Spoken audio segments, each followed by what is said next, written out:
Doctor अनंत अभंग यांनी ज्या पद्धतीनं विनय हर्डीकरांची महत्ता सांगितली ती पाहून थोडा मी दमकून गेलेलो आहे. यापुढचं निवेदन कसं करावं जरा मला प्रश्न पडलाय. अर्थात नाही काय माहिती काय हा हे करता येईल आपल्याला रोड नेहमी भेटलो. हा जो ग्रंथ आहे नव्या युगाचे पाईक, या ग्रंथाच्या मागची संकल्पना आणि त्यासाठी केलेले परिश्रम जवळपास 35 लेखकांनी यामध्ये लेखन केलेलं आहे.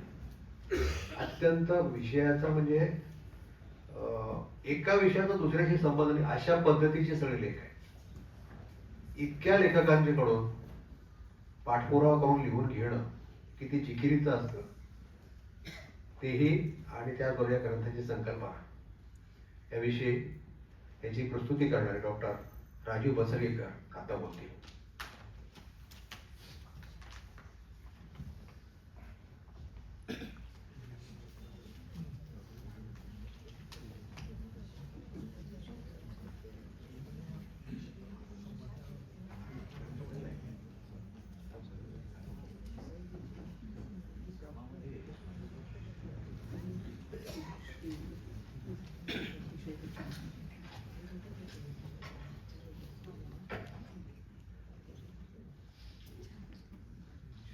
नमस्कार.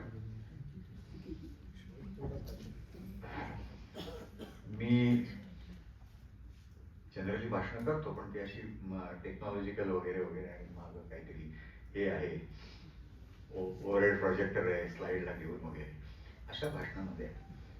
कारण मी स्वतः पॉलिमर तंत्रज्ञ आहे पण त्याचबरोबर कित्येक वर्ष 69 साली मला त्यांनी मराठी शिकवलं आणि त्यानंतर त्यांची जी पहिली MTS 3345 मोटरसायकल होती त्याचा एक प्रतिनिधित्व प्रवास ठिकठिकाणी थांबत शिरवळ, वाई, अमुक तमुक वगैरे करत कोल्हापूरला गेलो होतो. इथपासून परिचय आहे. समन्वय समिती आणि मी व्यक्तिशः इथं उपस्थित असणाऱ्या प्रत्येकाचा ऋणी आहे. ऋणी अशासाठी आहे की मला कल्पना आहे की इथं उपस्थित असलेले प्रत्येक जण त्याच्या विषयावर आरामात त्याचं विचार करून विश्लेषण करून मांडणी करण्याच्या योग्यतेचं आहे. त्यांची भाषणं ऐकलेली आहेत अनेकांची. अशी माणसं इथं उपस्थित आहेत आणि ते हे जे काही विचार मंथन आपण एकत्र करतो आहे त्याच्यात मनापासून सहभागी होत आहेत. त्यासाठी खरोखर मी आपलं ऋणी आहे. आता विनय हर्डीकरांच्या लिखाणाविषयी वगैरे आणि त्यांच्याविषयी अनंतरावांनी सांगितलं. एक वेगळेपणा असा दिसतो त्यांच्या याच्यामध्ये की वर्तमान काळातही इतिहास घडत असतो आणि त्या इतिहासाची नोंद ही वाङ्मयामध्ये झाली पाहिजे. आणि एवढंच नाही तर ते वाङ्मय लोकांपर्यंत पोहोचलं पाहिजे.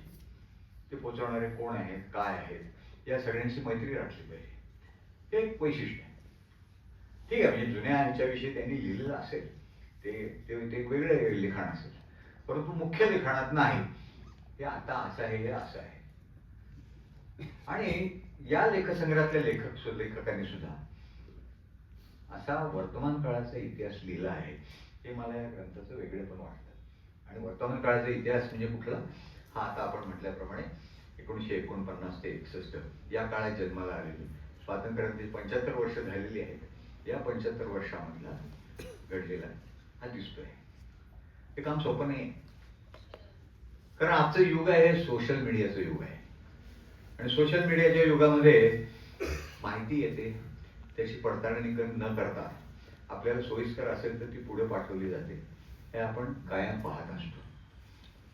त्यामुळे एक मोठी गल्लत झालेली दिसते की सोशल मीडियामध्ये माहिती आहे ती इन्फॉर्मेशन आहे. इन्फॉर्मेशनला नॉलेज समजायचं का? नाही. इन्फॉर्मेशन तुमच्या डोक्यामध्ये तुमच्या जे काही आजूबाजूच्या हे आहे ती इन्फॉर्मेशन त्याचं ज्ञानात रूपांतर व्हायचं असेल तर आकलन आणि परिशीलन केल्यावरच होऊ शकते. पण ते सुद्धा ज्ञान आहे, ते काही पूर्णत्वात गेलेलं आहे नॉलेज असं नाही. ते नॉलेज जे आहे ते तुम्हाला अनुभवांशी पडताळून पाहावं लागतं. आणि मग तुम्ही ज्याला ज्ञान म्हणतात त्यात तुम्हाला काहीतरी फेरफार करायला लागतात, म्हणजे त्याला एक विजडम येतो. त्यामुळे मी स्वतः असं मानतो की इन्फॉर्मेशन, नॉलेज आणि विजडम या ज्या 3 स्टेजेस आहेत.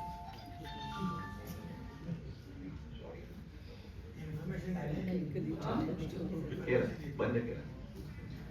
ललित पहाड शेतकरी संघटनेचा अध्यक्ष ते येणार आहे. अरे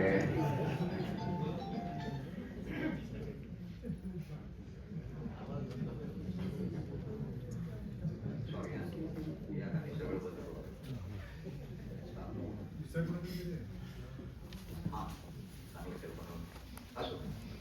तर या लेखकांच्या लिखाणात, या लेखकांचे लेखांचे लिखाण आहे, त्या लिखाणामध्ये या स्टेप्स की त्यांनी काहीतरी त्याचा विचार केलेला आहे. एवढंच नाही तर जे काही इन्फॉर्मेशन म्हणून आहे ती नॉलेज म्हणून पास ऑन नाही केली, काहीतरी दिसतंय.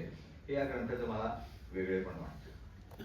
आणि लेख लिहिताना आव्हान करताना आम्ही एक अपेक्षा व्यक्त केली, एक पत्र लिहिलं होतं हे काय पाहिजे हे तो प्रचितीचे बोलणे, या पद्धतीचं लिखाण अपेक्षित आहे. आणि मी ऋणी आहे सगळ्या लेखकांचं, त्यांनी त्याच्यावर चर्चाही झाल्या, माझ्याशी झाल्या असतील, नागरिकांशी झाल्या असतील, त्याच्यात हेही केलं. तर 1949 ते 61 या काळात जन्माला आलेल्या व्यक्तींनी ती निरनिराळी क्षेत्र विकसित होताना पाहिली, काही तयार होताना पाहिजे. त्यात त्यांनी स्वतःला गुंतवून वस्तुनिष्ठपणे त्याच्यावर विचार करणे आणि त्या प्रगतीमध्ये स्वतःला गुंतवून घेणे. जरी समजा अगदी ऍक्सिडेंटली पडला असेल तरी मग गुंतायचं म्हणजे पूर्णपणे गुंतायचं अशा पद्धतीने. आणि शिवाय या प्रगतीच्या दिशेवर काहीतरी प्रभाव टाकणं अशा स्वरूपाचं काम त्यांनी केलेलं असल्यामुळे त्या व्यक्ती या नव्या युगाचे पाईक आहे आणि म्हणून हे नाव आपल्याला दिसून येतं. वैशिष्ट्य एक सांगता येईल, लेखात कोणत्याही धार्मिक, सांप्रदायिक, जातीय दृष्टिकोनाचा पूर्ण प्रभाव, ज्याला प्रेज्युडिस म्हणतात, हा प्रेज्युडिस दिसून येत नाही. चिंतन दिसून येतं, या अर्थाने एक उदारमतवादी विचार दिसून येतो. त्यामुळे या लिखाण करताना किंवा त्याचं अनालिसिस करताना हे एक महत्वाची गोष्ट मला स्वतःला जाणवली. अनेक क्षेत्रांचा विचार आहे. आता मी हे सगळं सांगत नाही त्याचं कारण ते माझी इच्छा आहे की त्या ह्याच्यात प्रस्तुतकर्त्याचं निवेदन म्हणून एक लिहिलेलं आहे, ते आपण अवश्य वाचावं. त्याच्यात जी काही पार्श्वभूमी आहे किंवा ते कुठल्या कारण हा मोठा सप्तरंग आहे.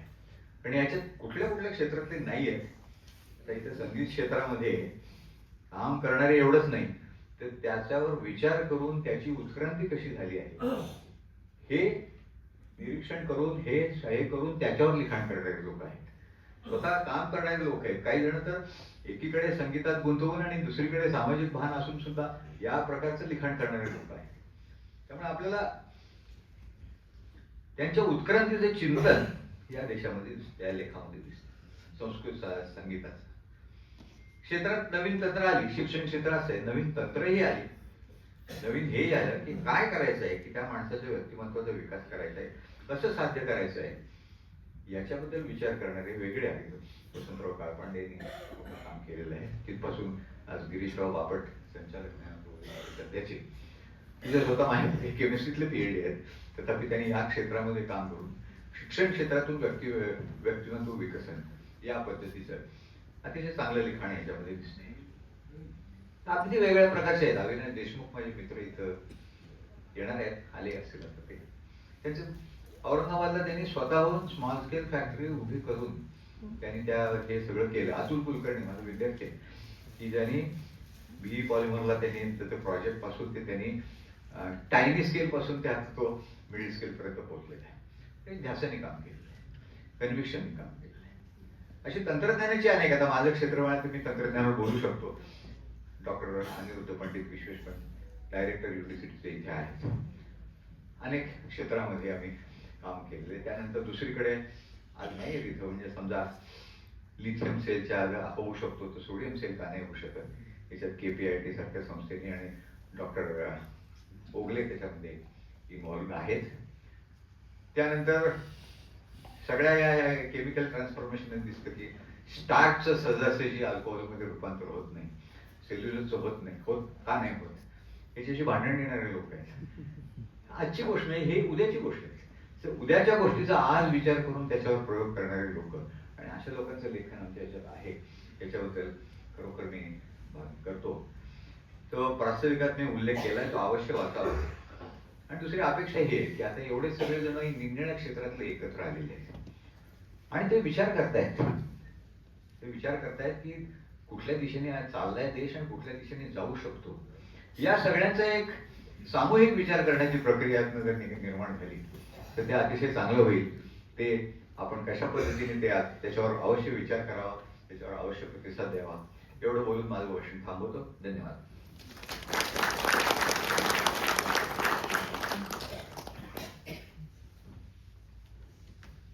यानंतर कार्यक्रमाचे पाहुणे यांचा स्वागत आणि सत्कार